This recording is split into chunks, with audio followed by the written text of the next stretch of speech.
Hey guys, welcome back to TNPSC academy. So இன்றைக்கான box questions பார்ப்போம். 2011 வரை உலகிலேயே மிக ஆழமான பகுதி பார்த்திங்கன்னா ரஷ்யாவின் மர்மான்ஸ்கில் உள்ள கோலா சூப்பர் வோல். ஸோ இது ரைட் பார்த்திங்க அப்படின்னா 12,262 மீட்டர் ஆழம் கொண்டது. 2012 Z44 சாவியோ கிணறு ரஷ்யாவில் இருக்குது. ஸோ இதோட ஆழம் பார்த்திங்க அப்படின்னா 12,376 மீட்டர். ஸோ இதுதான் இப்போதைக்கு மிக ஆழமான பகுதின்னு சொல்கிறாங்க.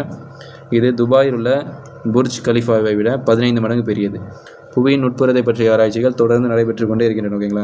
ஸோ அதாவது 2011 வரைக்கும் உலகிலேயே மிக ஆழமான பகுதி தான் ரஷ்யாவில் தான் இருக்கக்கூடிய கோலா சூப்பர் வோல். இப்போ 2012 என்ன பண்ணிட்டாங்க அப்படின்னா அதே ரஷ்யாவில் இருக்கக்கூடிய Z44 சாவியோ கிணறு தான் பார்த்திங்கன்னா இப்போதைக்கு இருக்கிறதுலே ஆழமான அந்தஸ்து, அதாவது ஆழமான பகுதி அப்படின்ற அந்தஸ்து பெற்றிருக்கு. ஸோ இது பார்த்திங்க அப்படின்னா துபாயில் இருக்கக்கூடிய புர்ஜ் கலிஃபாவை விட 15 மடங்கு பெரியது. ஸோ புர்ஜ் கலிஃபாவோட ஹைட் பார்த்திங்க அப்படின்னா 825 மீட்டர். ஓகேங்களா? ஸோ புர்ஜ் கலிஃபாவோட ஹைட் வந்து 825 மீட்டர்.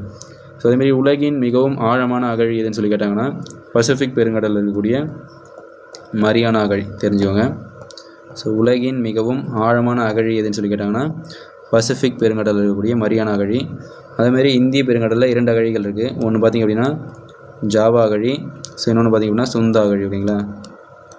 ஜாவா அகழி, சுந்தா அகழி ரெண்டுமே பார்த்திங்கன்னா இந்திய பெருங்கடலில் இருக்கக்கூடிய ஆழமான அகழிகள். இதில் எந்த அகழி ரொம்பவும் ஆழமானு பார்த்திங்கன்னா ஜாவா அகழி. ஓகேங்களா? ஸோ உலகின் மிகவும் ஆழமான அகழி மரியானா அகழி. இது பசிபிக் பெருங்கடலில் இருக்குது. இது ரெண்டும் பார்த்திங்கன்னா இந்திய பெருங்கடலில் இருக்குது. இது ரெண்டுமே பெருசு தான். இதில் எது பர்டிகுலர் ஆழம்னு சொல்லி கேட்டாங்கன்னா ஜாவா அகழி. ஸோ இதுவுமே தெரிஞ்சுக்கோங்க. Okay guys, thank you.